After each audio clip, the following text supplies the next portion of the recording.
Pois bem, falando sobre as 7 linhas da Umbanda, então, nós falamos então desse povo de que de alguma forma foi marginalizado, entendido, então, como excluídos da sociedade. E aí, como eu falei sobre essas 7 linhas, essas entidades, né, esses espíritos, marginalizados por quem? Pela cultura eurocêntrica. Essa é a grande realidade. Por quê? Bom, porque de alguma forma essa cultura que foi predominante, na grande realidade, ela não só invalida, aliás, a tentativa de invalidar a cultura afro, mas toda e qualquer cultura que seria contrária ou talvez tivesse uma diversidade. Então a cultura afro, a cultura indígena, as culturas xamãs e entre outras culturas, até as próprias culturas indianas, budistas e tudo mais, né? Então, e aí nós temos que entender então essa cultura eurocêntrica, esse combate, vamos dizer assim, isso vem desde das cruzadas, né? Isso vem desde dos tempos medievais, né? Então é por isso que nós temos que entender essa questão. Bom, então quando nós falamos sobre essas culturas, então quando surgem então as 7 linhas, né, ela parte então da premissa que são esse povo, né, essas comunidades que foram excluídas do estereótipo do eurocentrismo.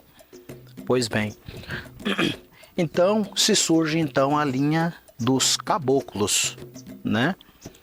E quem são os caboclos, se não o povo originário dessa terra tupiniquim chamada de Terra de Santa Cruz, ou seja, Brasil. Os caboclos, essa colônia espiritual que são os caboclos, trazem espíritos associados que têm profunda relação com a natureza. São os verdadeiros guardiões da natureza. Porque dentro desses espíritos é compreensível o entendimento de que a natureza tem todos os recursos para a vida. Então os caboclos e essa casa, a Aldeia de Luz Pena Branca, ela é uma casa de caboclo, né? Ela tem essa tradição na cultura dos caboclos, né? Então, dentro desse entendimento, né, os caboclos são grandes guardiões da natureza e espíritos que têm uma profunda relação, não só com a natureza, mas com tudo que nela foi criado e com tudo que nela nós tiramos para sobreviver. E aí é importante compreender que os caboclos são espíritos que trazem na sua tradição essa cultura indígena. Então é muito comum você ver, por exemplo, os caboclos trazerem nos seus processos de incorporação, paramentos, essa relação com esses elementos da natureza. Então, e não só isso, mas eles trazem essa cultura dentro dos seus próprios nomes. Então você vai ver, por exemplo, os caboclos, eles trazem um nome que trazem essa relação própria com a natureza. Por exemplo, caboclos, por exemplo, que trazem nomes de animais, que trazem nomes de plantas e de ervas, que trazem nomes de objetos da natureza, que trazem nomes da manifestação própria da natureza. Vou te dar um exemplo. Caboclo Ventania, que é utilizado e entendido então como caboclo da predominância de Yansan, né?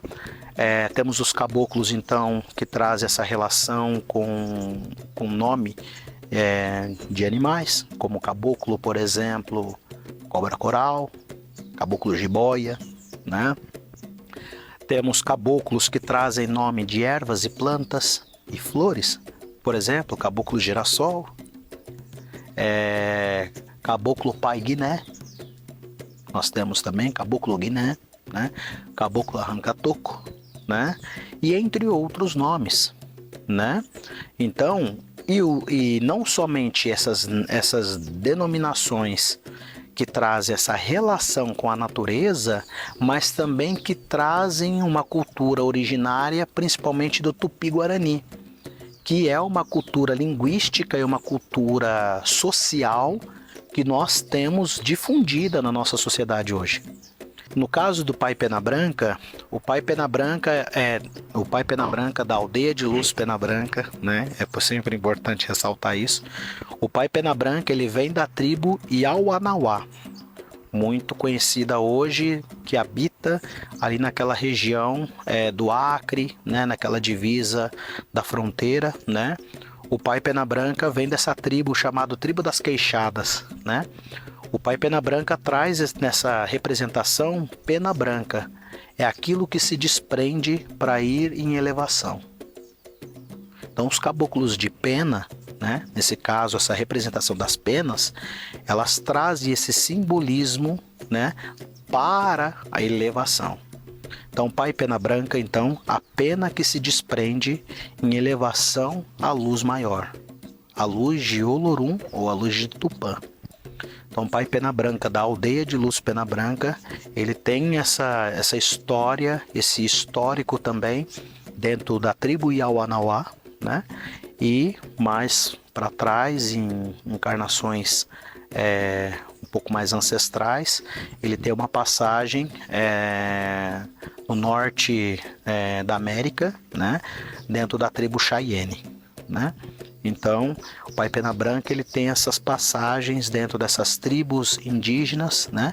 E que hoje, dentro dos nossos cultos aqui dentro da casa, a gente percebe essa relação dele com essa natureza muito, muito, muito perto. Nós já tivemos aqui momentos de chover somente em cima do nosso campo sagrado. A gente olhar em volta aqui da natureza e perguntar até para as pessoas da cidade, né, que a aldeia fica perto da cidade, não, aqui não choveu, mas na aldeia choveu.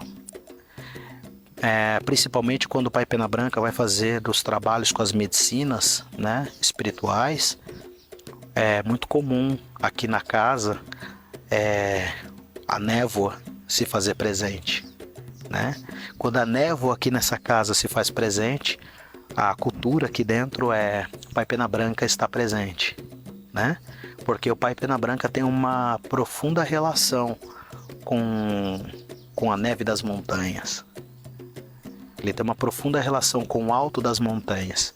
Tanto é que nós temos um ponto nessa casa que é assim: aquela aldeia em cima da serra, no alto da montanha de meu pai Xangô, é casa de Pai Pena Branca, índio guerreiro, o que caô. Porque a nossa aldeia, ela está no topo da montanha, né? E foi proposital, né? Para ter essa representação, né? A esse índio espiritual que traz dentro do seu conceito essa relação com essa espiritualidade. Pai Pena Branca, dentro desse nosso conceito, ele vem da luz de Xangô, trabalha na luz de Oxóssi, né? E traz como filosofia central o princípio de Oxalá, né? Então, Pai Pena Branca é a pena que se eleva à luz de Olorum, a luz da criação, né? Espírito evangelizador, né? Então é comum a gente perceber que os caboclos trazem essa relação. E outra coisa que é muito importante é perceber que os caboclos trazem certos gestos com as mãos. Bom, para esse entendimento nós temos um campo de pesquisa e entendimento oriental que chama mudras. Os mudras, eles mostram as posições das mãos e o que cada mudra representa. Então, os caboclos, eles trazem uma representação simbólica nas suas mãos, e isso sinaliza para o dirigente espiritual da onde esse caboclo veio. Então, Xangô traz essa representação como se fosse o machado cruzado ou a balança, a balança. Ogum normalmente traz na espada, né, A espada e o escudo, é muito comum a gente ver essa posição nos filhos de Ogum, né? As caboclas de Oxum, elas trazem esse movimento das águas, né? Como se estivesse se banhando, né? Tem as caboclas de Oxóssi também, caçadoras. E é importante, olha só, quando a gente percebe que essa flecha dessa entidade está direcionada para baixo, podemos dizer que pode ser ou animais, essa entidade pode ter uma passagem que traz uma representação, animais terrestres que rastejam, ou talvez caça das águas. Quando é para cima, estamos falando que é uma representação, a caça de pássaros, alguma coisa assim, né? Não, aliás, é importante aqui, não é caça, tá? Né? Mas isso é só um elemento simbólico, tá? É importante dizer isso, né? E outros caboclos também que trazem suas representações, como as caboclas de Yansan, enfim, várias outras caboclas e caboclos denominados e são correspondentes, têm como correspondências os orixás, né? E esses caboclos trazem dentro da sua natureza esse princípio muito forte em relação a essa proteção a esse elemento natural. Proteção das matas, proteção das águas, das terras, essa questão com os minerais, com os minérios, né? Então os caboclos, eles são grandes guardiões da natureza. E que, aliás, nós temos muito que aprender com esses caboclos. E os caboclos, os índios, foram, de alguma forma, excluídos socialmente pela cultura eurocêntrica. Então, tanto é que muitos indígenas, né, não se submeteram à escravidão e cometeram suicídio.